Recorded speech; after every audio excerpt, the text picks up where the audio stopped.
Yes, ma'am. Yes, sir. Welcome back to another episode of Let's Talk. And as you can see, Papa. It's a new year, Papa. You see what we're leveling up. As you can see, we're here in the studio. Where I'm shooting this podcast right now is at Just the Studios in Randburg. Listen, if you were listening or you want to start a podcast and you've been contemplating, you've been like, I want to start, but I don't know how to go about it. Listen, Just the Studios got you. Prices are reasonable. The space, I mean, look at this, bro. Like, just majestic, man. It's perfection. You get me. You get me. So obviously that's just a plug there if you're keen to do the things. And of course today we're on another episode and I'm just so gassed because I've got Lionel joining us here today.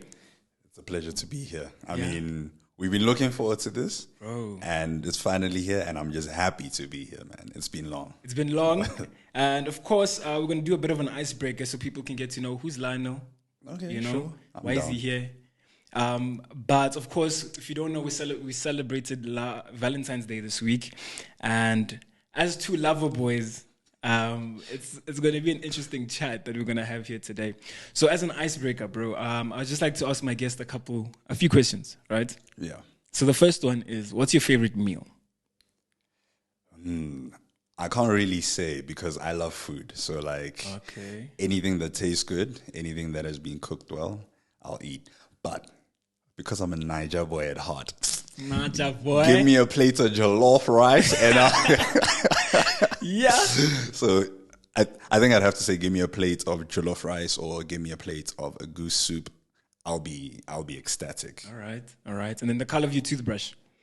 It's green, surprisingly. Before it used to be blue.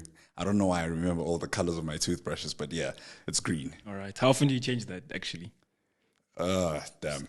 Every 2-3 months, yeah, plus minus. Okay, someone is well researched, eh? Hey man, these pearly whites don't just come by chance. Okay. So then now, bro, Valentine's Day this week. Are you with someone? Nope. Is that by choice? Like, what's your chat like regarding that? I'd like to say, at first, it wasn't necessarily by choice. Sure. But then eventually over time, it then became by choice, whereby I was like, you know what? I don't need to be in a relationship aspect or sphere right now. Let me rather focus my energies on things that can promote me and better me off. So I have had opportunities to actually, get around and fall in love again, but rather declined. Can I ask though, because I remember this time last year, you're with a babe, brother. Huh? In love, you're posting. Hey, Lionel. If you don't mind me asking, what happened there, bro? Okay, full disclosure without saying anybody's names or anything. Sure. Things were working out fine. And then things started taking a bit of a shifty turn.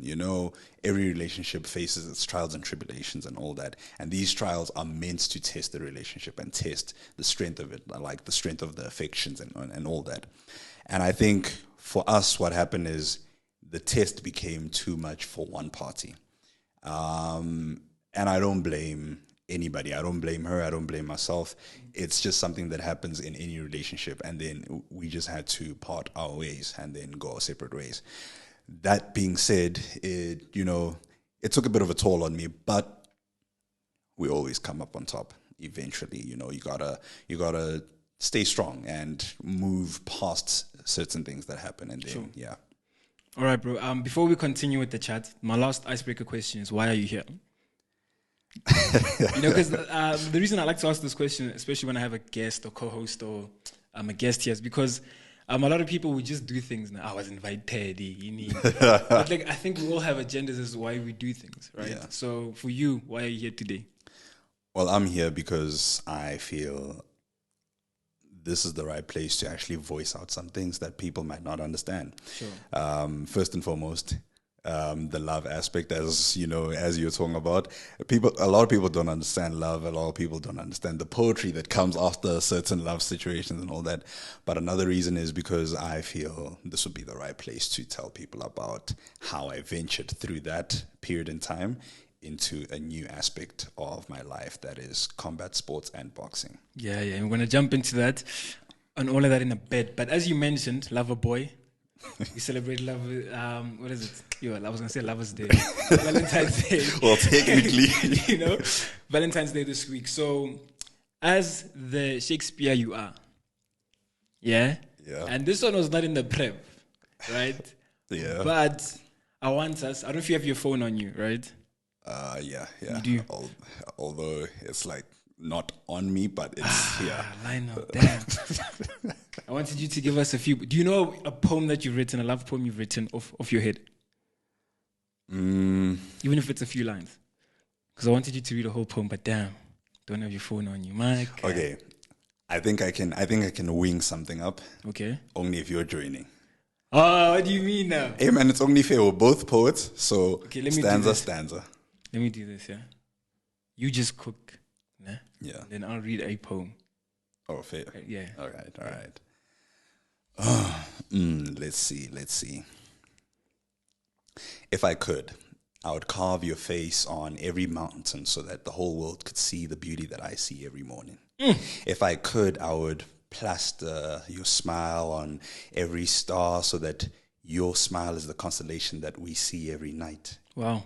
See, your beauty is unmatched. You are the personification of Zeus's lust, and I can't tell, but you are what I have always craved, yet now has come the time whereby I have to let that go. Ladies and gentlemen, Lionel, his number starts with 06. Now, if you work harder if you want the rest. All I'm saying is, man, Niger boy, you look for love, bro. What am I gonna write after that, bro? What am I gonna read after that, actually? Hey, man, I know your poetry. I know you're good. So, please, you're being nice. Nice. I'm not being nice. I actually feel, hit under the belt because now you get to read a piece that you've structured. Yeah, to be fair, I thought you had your phone on you, brother. Now I'm trying to look for one. Because the last one I wrote was sometime last year. After there was a girl I liked. Well, maybe girl. Some crushes and stuff. And bro, I think this one, I remember speaking to one of my mates and I was like, bro, like, I'm willing to risk it all. Like, prepare the cows, bro. Like, I know I'm saying I'm not ready for a relationship, but I'll make myself ready. I'll pray harder, bro. We've all been. You know what I'm saying? We've all been. I'll do whatever I need to do, bro. And yeah, it just didn't work out, bro. What did it say? Because I'm trying to find it. It says,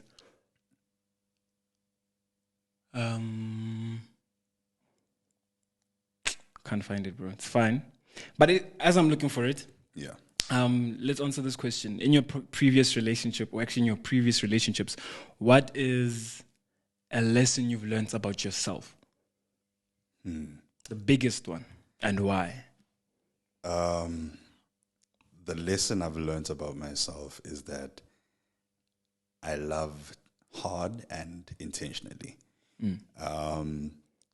And sometimes, well, most times it can be a good thing, but sometimes it can also be not so much of a good thing. Sometimes I guess it's overwhelming, especially in the society that we're now in, that's part and partitioned with hookup culture and whatnot. People want something that's quick, fast, easy, and satisfactory in that moment.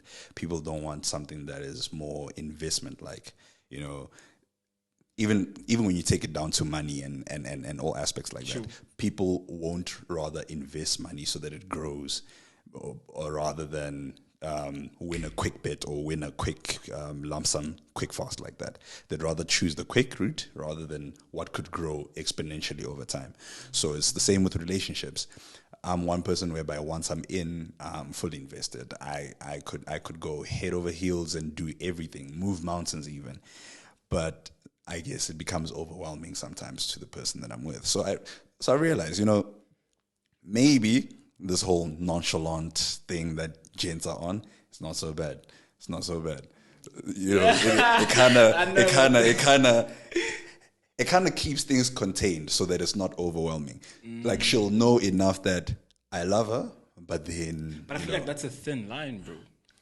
Especially with a lot of chats I have with my female mates, it's kind of like I want you to know. I want to know that you want me. Like, so operate, but at the same time, girls also don't want you to operate too much. Exactly. So it's kind of this weird line of how far should I go? Yeah. Should I even go far? Like, it's so weird being a brood in this day and age, bro. But we're going to jump straight more into that because I have a follow-up question on that. But I did find the poem, right? All right. And this is how it goes. Hit us with it.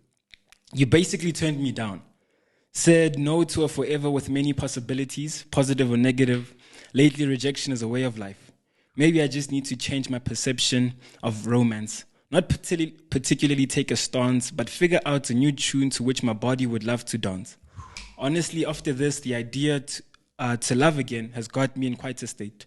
Regardless, always for love, I will dive. No matter how many times I drown, I will jump and jump and jump until something comes out of it.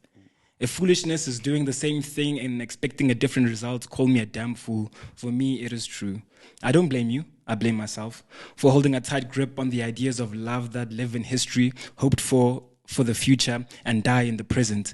For this, like Ezekiel, I will be and raise the dry bones back to life. For truly, what is life without love, be it romance or none? I will thank you. For having a touch so gentle, my heart thanks you. It will remember you for eons to come, for it is set to make this a perfect sum. If distance makes the heart grow fonder, I want you as far north as possible, so I can get to you using my North Star, love, God, in which I will pray for the universe to be on my side once again and let the stars align so perfectly, leaving us thrilled for the possibilities that lie ahead. Oh, yeah. Let's go. That girl just yo. Bro. It's a whole chapter. Yo, that's a podcast on its own. Or 3. 4, bro. It's a whole season. Jeez. But I think the biggest thing there that I learned, bro, was, and I think I started accepting it. But the first time I really heard this, because I've only ever been in one relationship, and you remember that I broke up with my girlfriend at the time. I remember. And I remember the chat I had with you afterwards, and you're like, "Nah, bro, like, don't give up on love. You're a lover boy. You know yourself, you know." And like, but if there is someone you want to move on to, like, don't be scared to do it. Like, shoot your shot. And I remember there was a coworker of ours that I really liked at the time. I don't know if you remember. The names shall not be said, but right. And I shot my shots at her. Like, I think, but like, obviously that's also a whole series on its own as well. Yeah. But I remember the first time I heard that my riz, quote unquote, was a bit overwhelming was with her. I was like, yo. I'm like, I'm sorry, bro. But I realized, I think after a while, like, maybe I should do less. I was like, no, but that's not who I am. Yeah. Like, for me, bro, if I like you, you're going to know. Like, from the jump, we're just talking. I'm going to write you a poem. I'm going to tell you I'm going to write a book about you. I'm going to send you playlists. Bro, I'm going to operate. You know what I'm saying? You see, talking about writing poems. If only you knew what I did for that Valentine's, my boy. If only you knew what I did for that Valentine's. You know that rice map that you do? Like, you pour rice and then after you trace around it and then after it creates a whole fantasy map. Yeah. And then you use coffee and then you... Bro. I did all of that. Even wrote destinations in Latin. Did the whole shebang.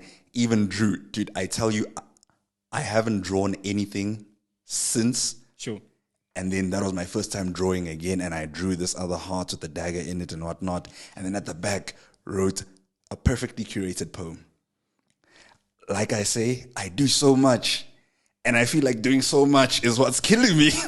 Bro, that's my child. But for me, it's like, I can't love less. I'm sorry. That's not who I am. Same. You know what I'm saying? Same. Like, with what I have, I'm going to do the absolute most I can. I'll try at least. Yeah. That's just who I am and what I do, even at home with my family. Like, if all I can do is buy you a stock sweet or a chomp, I'm going to buy you it just I'll to go say, all I out, appreciate exactly. you. If all I can do is make tea, I'm just going to make tea for you and, like, make it the best you had in your life. You know what I'm saying? Yeah. But that's, I think, just me when it comes to that. But I think we also have, and I remember on the Chunks and Philly podcast, earlier in the year, they were speaking about what are some of your own red flags that you have. So for you, what can that be? I don't know. I'm a walking green flag, dog. Oh, That's the way I see it. I'm a walking green flag. But I think... okay, so own that, though. Own that. Don't be shy. Yeah. But I think there are certain aspects of me that might be red flags, which I might not note myself. Sure. But maybe the fact that I like things being done a certain way. And it's kind of archaic in a way to actually want things to only be done one specific type of way. But it's just the way I am sometimes. Also, another thing could be that I'm very decisive. So I won't beat about and say, no, this, what not. Don't get me wrong. I want to hear your voice. I want to hear what you have to say. Contributed to the conversation, contributed to the relationship and all that. But when it comes down to that bottom line decision that has to be made at the end of the day, I might take the liberty to make it for us. So decisive, dominant, whatever you want to call it, but it's just the way it's just the way I feel it should be done. But it's not going to be to a point whereby now I completely disregard anything that, you have to say or you feel or anything. But rather it's going to be to a point whereby I feel like, okay, I've evaluated everything. This is what we're doing. I hear that. Yeah. No, that's fair, bro. I hear that. But I say own it, bro. If you think you're walking green flag, own it. But I'm not obviously not saying you're perfect. Exactly. I get that. I think for me, when I deeped it, two things that stood out for me is one, I'm very jealous. Like I just see you talking to a guy. I'm like, why? What are you doing, babe? Stop it. Like end that. Like I'm really quite jealous. And another I think for me is I'm in my head a lot. I'm in my head a lot. Or you overthink. It's a common trait for poets. Common trait for poets. But like constantly so, because I think the downfall of that relationship that I was in at the time was, bro, there's nothing I can fault her on. There's nothing I can fault basically the relationship on. I think it was a great relationship. Yeah. I think for me, the biggest thing that really shook me was that I had cold feet. But I had no reason to have cold feet. It was just one of those things that you'd be alone and you're thinking, is she the one for me now? I think she's just too perfect. Now she's going to end up leaving me one day. Like, maybe I should just break up with her before she breaks up with me. Like, those are the chats I'm having, you know what I'm saying?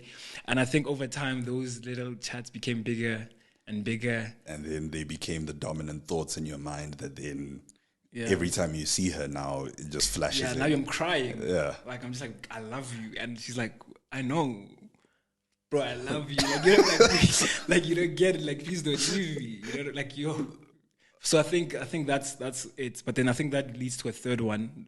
Just speaking about it now would be like communication, bro. Like, I think I realize I love communicating, and I think that's what made that relationship great.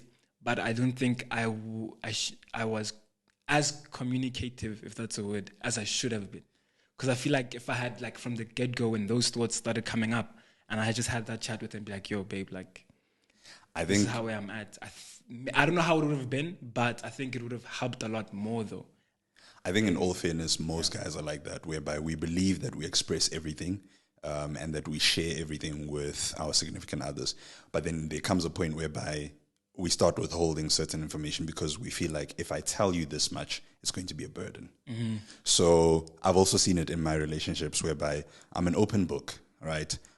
But I'm an open book that you have to ask the right questions to get the right answers to. Yeah. So if I'm sad about something or if something is troubling me, I'm not going to come and say, Ish, this is what happened, whatnot. On certain occasions, I might do that. Sure. But if it's something deep or something that I feel like if I tell you it's going to burden you, then I'll keep quiet unless you ask me, hey, what's wrong? You don't seem okay. Obviously, in the beginning, I'll be like, nah, I'm good because, we're trying to be stoic. It's the whole ideal of being a man. But once the right question is asked, of course, to say, let's say, for example, does it have something to do with so-and-so that you saw today, whatnot, then I'll start letting it out. But maybe not entirely, but letting it out to say, yeah, this is what happened and so forth. But I'm over it. Even though at that time I'm not yet over it. Yeah. But I'll eventually get over it. Bro, like, it's just weird. Like, I think we should do better as brews. If it's a brew thing, I think we're doing good though. But yeah, I don't know, man. This is weird as well because I just feel like with this whole. There's so many chats being thrown about, not just about like relationships, but like in everything in general on social media, on how a woman should be, on how a man should be, and all of that. And I think even on a relationship perspective, like it takes a toll. It takes a toll. The whole indota master, and then the whole bro. Like as a broer, like a lot of those chats, like I really don't subscribe to. Like that's not who I am. Yeah. And if that's what it takes to get in a relationship, I'm grand. Count me out, exactly. I'm grand, bro. Because, okay, if you say a man should be protective or whatever, sure, we understand that. But don't expect me to now walk into a bar full of I don't know, deadly men to fight for what? Bro, I'm not Chuck Norris, bro. Even if I was. Jean-Claude Van Damme. It's not going to happen, bro. I'm sorry. So stuff like that, there should be a certain limitation to it. Of course, there are certain expectations, but even with those expectations, you can't fulfill all of them. I mean, it takes me back to Great Expectations, the book itself. In that book, you see a whole variety of expectations coming from this angle, that angle, and so forth, but not all of them are fulfilled. Some of them are barely fulfilled. Some of them are plain old disappointments to the expectations, and some of them are fulfillments of the expectations. So you can't fulfill everything. You can't be the perfect crafted piece that everyone wants you to be. Everyone is a Michelangelo trying to build you in their own image, but they're not. But then you can't be everyone's Statue of David. Yeah, facts. You thought you cooked it. I'm sorry. That was tough. But now, even with that, bro, actually speaking about just men in love and all of that, what I realized for me is a lot of brews, when you speak to them, older or younger, in this day and age, there's like a resistance to go and look for a partner and be in a relationship. That's why I think we'd rather prefer doing the casual thing. Not a fan of that. Sorry. Same. Those I think it plays a role, but also plays a role with the bruise mental. Those expectations, because you also go into those relationships and then you don't meet those expectations and all of that. And I want to know from you, bro. It's like, because I know you've been speaking about also like combat sports and as how it's helped you, which I'd like to hear about now.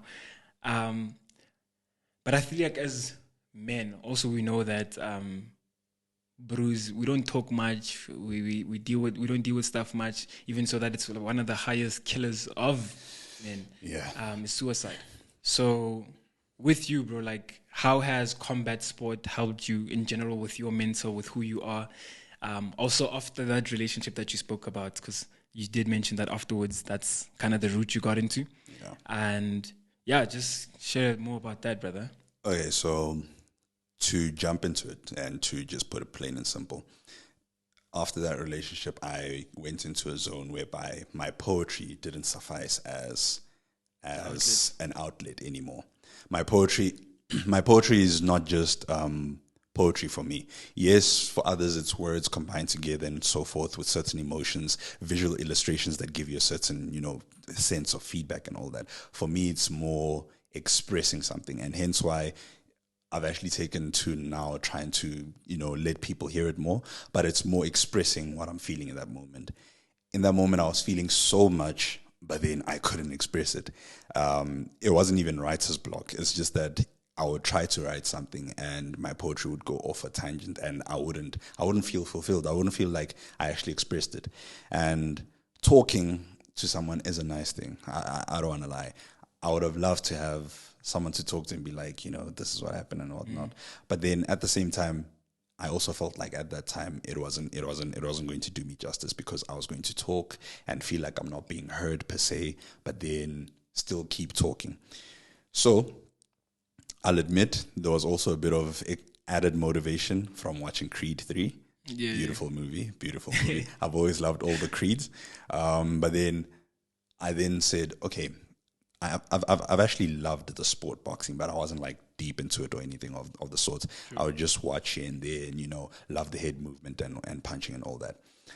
But in that time, I was like, okay, you know what? now's the time to actually just find an outlet, try something new. Sometimes when your poetry doesn't work, exercising would give me that, that kind of satisfaction. So then I stepped into a boxing gym, first time ever, and I was like, you know what, I'm gonna give it a try. Before that, I used to do taekwondo back in high school, but then the sensei left and all that. So my kicks were good. So then the coach is like, okay, so can you kick and all that? And then after I'm like, yeah, I can. And he's like, okay, we're not going to just do boxing with you. We're going to do kickboxing as well and a bit of, MMA, jiu-jitsu and whatnot. So we'll just see how you run through. I tell you, for the next 2 to about 3 weeks, I was kicking that bag out of letting out every bit of frustration, and it gave me that satisfaction. Better a bag than kicking someone. Better a bag than kicking someone. But now it then shifted, because remember, I entered to now find a new outlet, and I found it, and it was perfect. I trust it was perfect. But now it then shifted into now honing a skill and now forming a new form of discipline, developing and understanding myself first before I can expect someone else to understand me. So the best way to understand yourself is to put your body into certain conditions or positions whereby it is challenged for you to understand where your limits lie and how hard or how willing you are to surpass those limits. I tell you, there were training sessions whereby I felt like passing out. I felt like puking on the lawn outside. There were training sessions whereby I got whacked in sparring and I felt like, what am I doing here? I tell you, I went slip out. I went weave under. As I weaved under, I messed up. I kept my head down, got knocked, straight uppercut into the nose, started bleeding out. So then, I don't want to lie, in that moment, I started questioning, what am I doing here? What am I doing? Like, why am I subscribing to get whooped, So then I was like, no, let's go back in. So I washed off my nose, went back in, sparred again. And even though I was getting whooped, because these are people that have been doing boxing for slightly longer than I have, it then gave me that sense of resilience to say that, okay, now you're finding where your limits lie. And now you're finding how you address certain situations. You're not just going to give up and quit. And that's one thing that men always search for, that validation to say that you are not just going to give up and quit. Sometimes things become so hard and stressful and things come from all directions. And we look for that one thing that tells us, get back up and try again. So hence, that's how combat sports actually channeled me. And each and every time I went back, I wanted more. Each and every time I went back, I wanted even more. So for me, it just became that. Yeah. And then after doing some boxing for a while, then after that, I then joined the jiu-jitsu class. And I tell you, jiu-jitsu is beautiful. It's beautiful. It's like water. You're flowing in and out, grappling and all that. But I tell you, I enjoyed every bit of it. And I would recommend it to anyone out there that feels they need something as an outlet. It's good for self-defense, but also mentally and to hone yourself and discipline-wise, I'd recommend it to anyone. Sure. Yeah. But I think there was I don't know if it was a podcast or a book I was reading, mentioned how as men really, I don't know if it's a testosterone thing or hormone thing, I'm not a dog type, but it was something along the lines about how when men do active things like go to the gym and stuff, but I feel like even for women these days as well, not these days, also for them it helps. But I think for men it just plays a huge or a different role for us to like be active, whether it's through combat sports, going to the gym, or whatever physical activity you're doing. And I think for me that's dance, and I've always wanted to get into combat sports. And obviously there's so much lessons they teach you in that, and each discipline is different. It's so nuanced. That's a podcast on its own for sure. Yeah. And I think we need to come and do a deep dive on that with maybe somebody inside the industry. That would be dope, actually. Drickus, if you're watching this, Drickus, if you're watching this, hey man, this is the perfect time to come through. I'm just saying. I mean, come with the UFC title, right here, just so that they can come. So yeah, but that would be a really dope episode to have, I think, on that. But I think in general, I think that physical aspect of doing something to exert, your, I don't know what it is, hormones, testosterone, that thing, Mara, just to have that place where you can just bear it all out and take that frustration out in a physical way. Of course, I think for Bruce, I'm not going to say it's a need, but it contributes a lot. Exactly. In my opinion. I mean, think of it like this. It has always been dictated or said per se that men are more logical thinkers and problem solvers. So when it comes down to a situation that has to do with emotions, we generally don't know how to solve it. The best way to solve it is to find something else to solve. So if your niche is fixing things, you're actually going to fix anything and everything and look for something to fix, because that's where your mind is at ease. You're thinking in a different space and wavelength. Whereas for people that work out and the likes, their thinking space is entirely different when they go to the gym or when they go back into the dojo or gymnasium or whatever it may be. Once they connect with that bag, it's a whole different aspect. It's almost like art being formed. As I said earlier on, Michelangelo with his statue of David, it's them chiseling that statue, finding every nook and cranny and perfecting it. Yeah. And I mean, also when you look back at like times of the Romans and the Greeks as well, they knew that sports was like a pivotal area of their society, but then it wasn't necessarily for entertainment, but also personal development. Yes. I mean, these are pioneers of academia, of which we use most of their knowledge to date, which has been upgraded. But this one aspect right here of sports, physical fitness, and knowing how to surpass your limits, something that just keeps evolving over time. You hit it on the point there, bro. Like, I don't even know what more to say, but I feel like that needs to be like discussed more in depth. Yeah. And we will do that. We have to do that chat. But it's just so beautiful, bro, to realize how it's helped you in your journey. And unfortunately, we don't have much time left, right?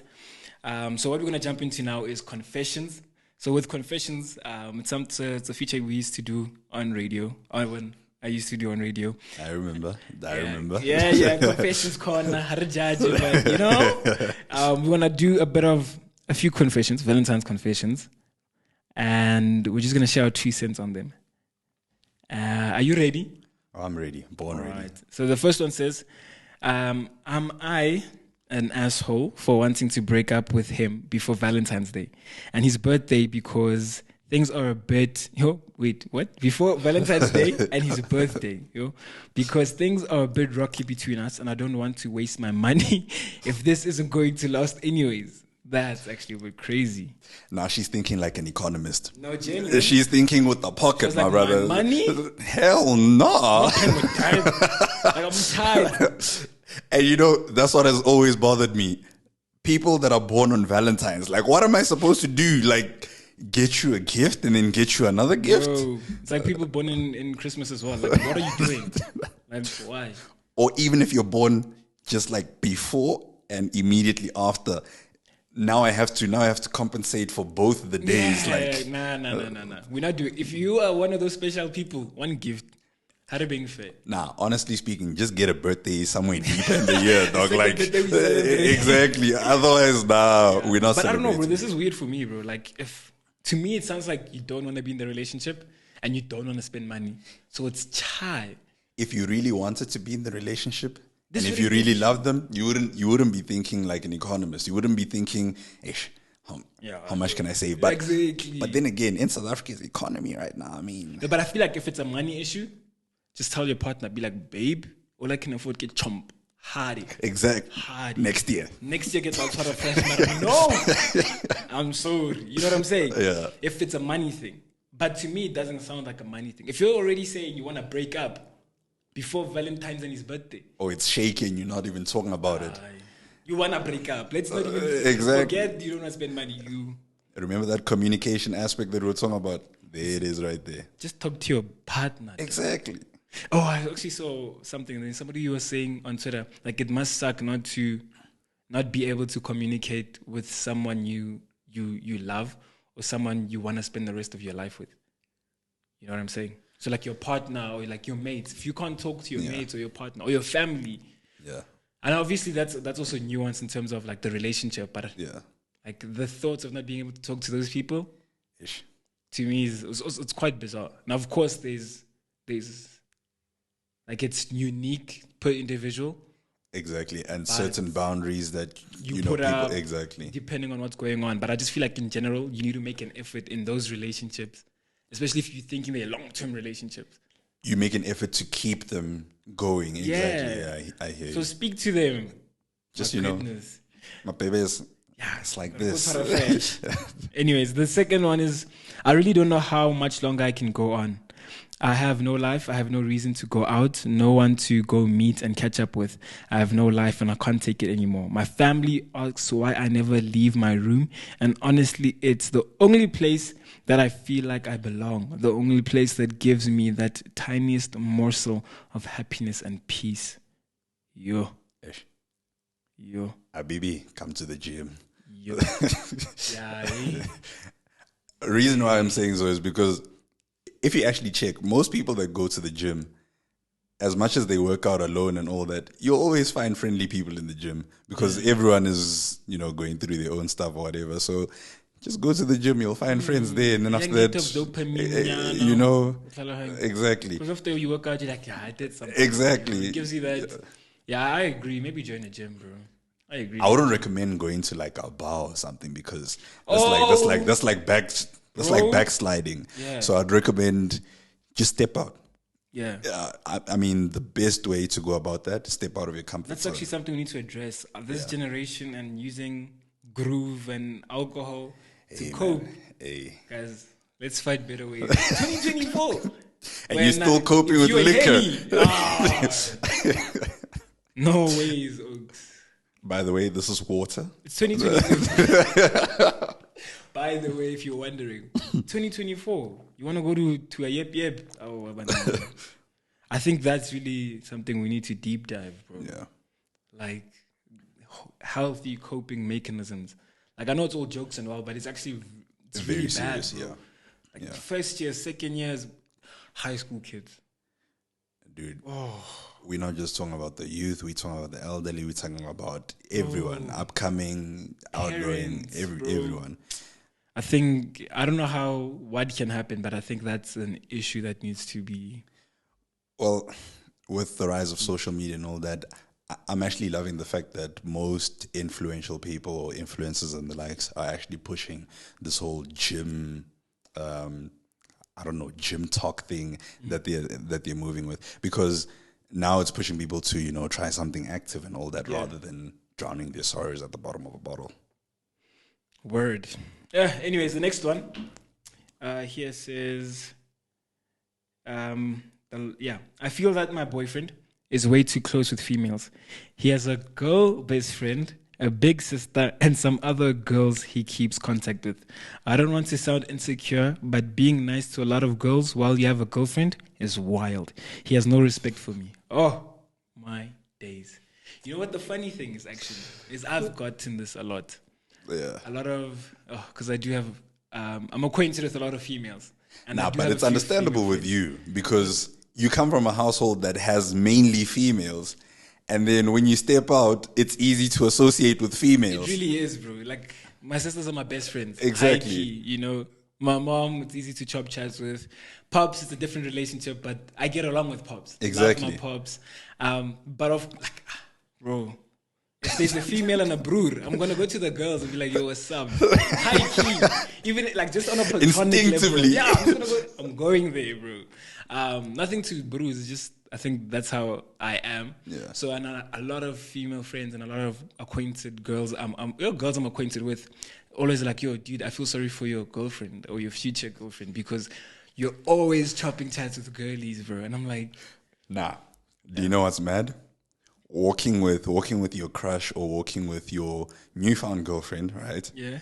And then every 10 minutes, in fact, every 5 minutes, oh, hi. Oh, hi.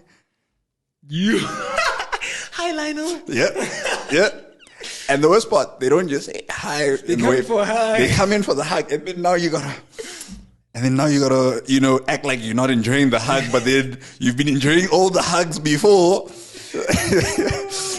Now you have to do that light, light touch on, and have to be like, yeah, I'll catch you later, whatnot. Or don't even say I'll catch you later, because once you do, yeah, get certificate. Catch you later. Who's that? It's a whole thing. It's a whole thing. But actually, I don't know. My dear friend, whoever confessed this, I think if it's an issue, again, comes back to communication. Yeah. Comes back to communication. Speak to your partner. And trust. Trust. Yeah, actually, that's actually a chat. Trust your partner. Real. Trust your partner. Because at the end of the day, I feel like also, if you're deeping that he's going to cheat on you, or that's a thought, obviously have that conversation. But if you make the decision to stick in the relationship, trust your partner. Otherwise, you're just going to be miserable. Every girl you see him with, who's that? Exactly. Why is he doing that? Exactly. It's even if it's family, like he said, sisters and stuff. So your sister's gonna call and be like, "Yo, I need your help," and maybe you're on a date. Now it's like, "Oh, you put your sister before me." And it's that chat.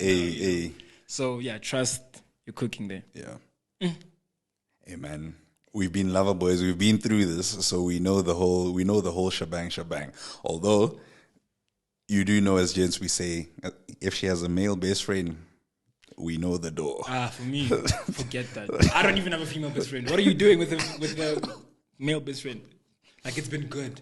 Nice day, man. It's been nice. Love. Wish you a great life. Wish you a fabulous life. And we out. Anyways, brother, it's been great. We've chopped a lot. And I'm glad to have you here. Thank you for honoring the invitation to be here. Likewise. It's been a privilege. And if you joined here and you're watching, please do subscribe. As you can see, we're really putting an effort in the production, in the content we're doing here. It's only going to get better from here. And I want to encourage you to please comment, and please share with your cousins' in-laws as well. Specifically your cousins' in-laws. All right? So comment, and subscribe. Danko, it's been lovely. It's been great. And until next time, Danko is thank you.